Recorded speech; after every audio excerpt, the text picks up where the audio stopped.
Oh, hey. What are you doing, bud? Well, caught something new today.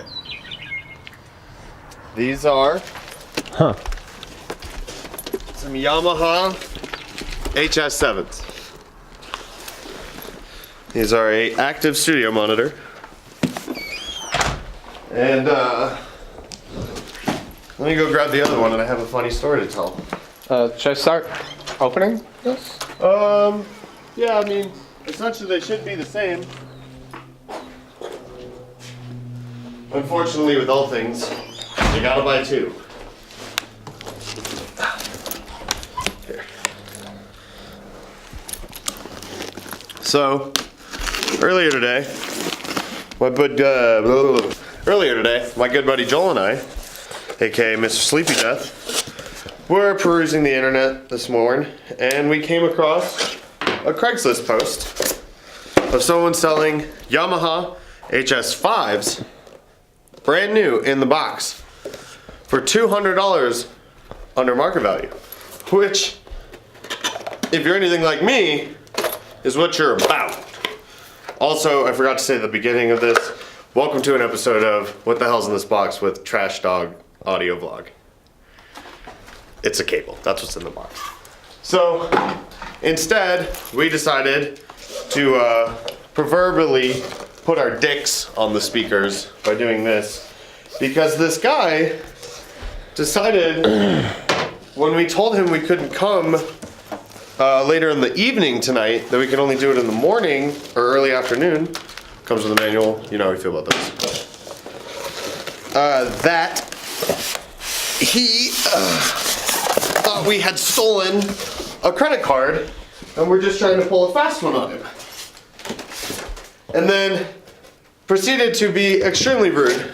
I'll go ahead and link the text and I'll block out You'll his just phone number. pop up a little. At that point, we were pretty upset. We'd been talked down to. We'd been demeaned, Belittled? belittled, Called criminals? called criminals, as if this person was a civil fucking servant. They're not. They're a random dude on Craigslist. But out of spite, we bought HS7s. So welcome to the Spite Hour On Trash Dogs Audio Vlog. on Trash Dogs Audio Vlog. Because know what? We do have big dick swinging with this credit card. A little bit. It was real. We had a credit We have a credit card. It's not stolen. It's real. and it was linked. That's why you use PayPal, friends. If you, So, you know, roundabout story, fuck that dude. And on the flip side of all that, now we have new speakers to talk about. So, these are reference monitors for the studio. We actually were able to procure a deal from all places, Guitar Center, and ended up getting about $75 off per speaker. I don't know how long they're running that deal for, but if you're looking for them in the market, might want to run down there and go ahead and check them out. Off rip, these IECs that they come with look super high quality. They look really long. sturdy and long.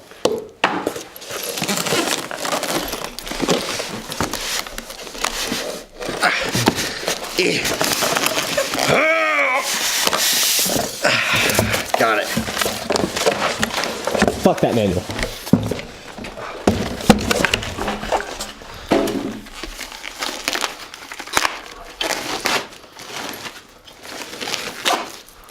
So, let's go ahead and look at them real quick.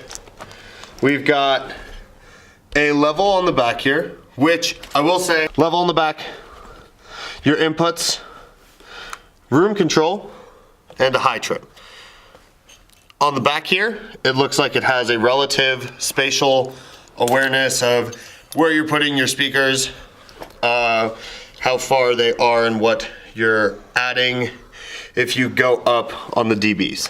Pretty standard. So if you plus or minus room control, that's what these are all about. And that's where it's gonna tell you. So as a heads up, these are not volume controls. These are specific selections that you will be making if you need to tailor these to the room. So even this is not a volume control. Minimum means it will still have sound.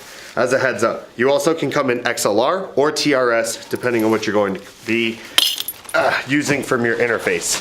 Today, nice good metal grate on the back for your keys to clink against. We'll be routing these into our big knob, and they will become our speaker selection A. I don't know if I've done a video on the big knob yet. I don't think we have. I don't think we have either. These, we did not get the pair with the sub. Not get the pair with the sub. Pair with the pair. I also have an accent now. We did get just the straight up Active Studio monitors. So we're gonna plug these in and just run some signal to them. We're gonna listen to them. These are literally, as you saw, fresh out of the car, fresh out of the box, gonna get plugged in. So off the back here, we've got a little flip because the big knob only comes out TRS. So we go TRS to XLR adapter just because it seems a little bit more sturdy. And we can go ahead and power that one on. And it'll be the same thing in the back here.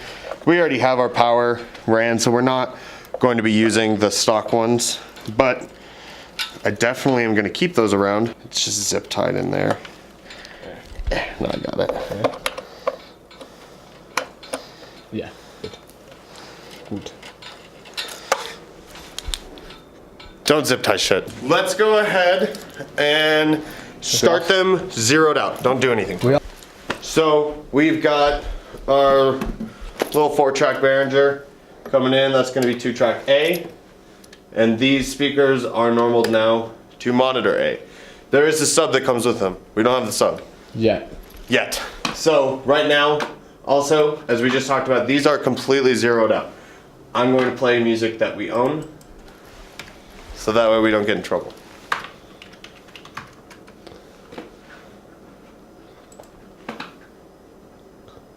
So this song is Hit Me.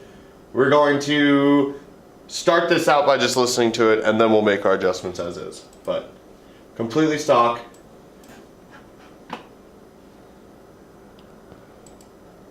That was on A or B.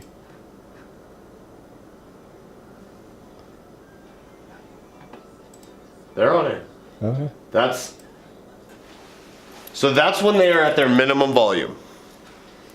This is our big knob maxed all the way out. I'm sure you can't hear this, but I can barely hear it. Yeah. So I'm gonna back this off, and we're gonna bring it up in the back. Yeah. That's all I hear is just Key thing to remember, people at home, when you're doing anything with two, make sure you mirror your settings. So over here, I'm gonna go up to about noon, +4 is what it says on the back, which is noon on the dial. cool. We don't need to make any adjustments, I don't believe, about the room control. We don't need to pad. Throughout this world, call me wavy Mr. Spaceman. Smoking out the whip with a trunk full of contraband. What can I say to a hater? Those sound really like Fucking shit, I let the money talk for me. What can I say? Why you always hit me with some bullshit? Yeah, I ain't much for talking.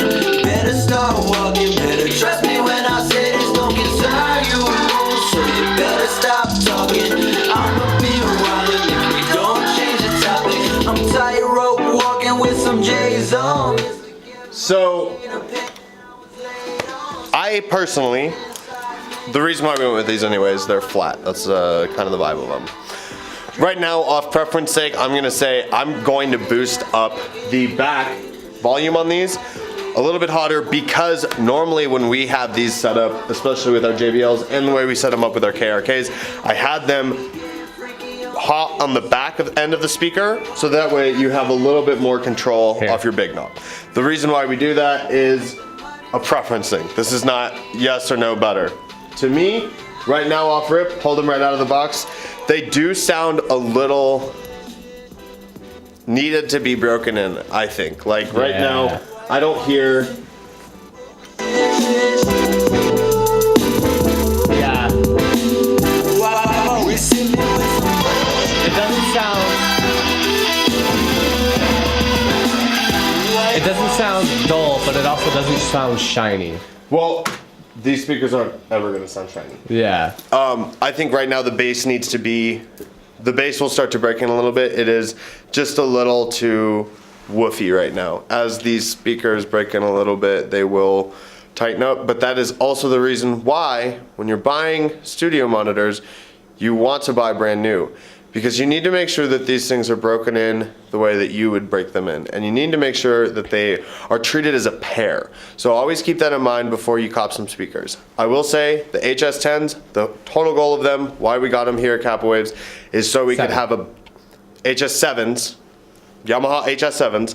The reason why we got them here at Kappa Waves is so we could have a flat reference monitor and we can move our KRKs out of the shack, which is where we do different types of production. So I will rate them 34 deck heads on Craigslist out of 50. So they could poke a hole in it like a donut. Hurts, don't it? Don't it?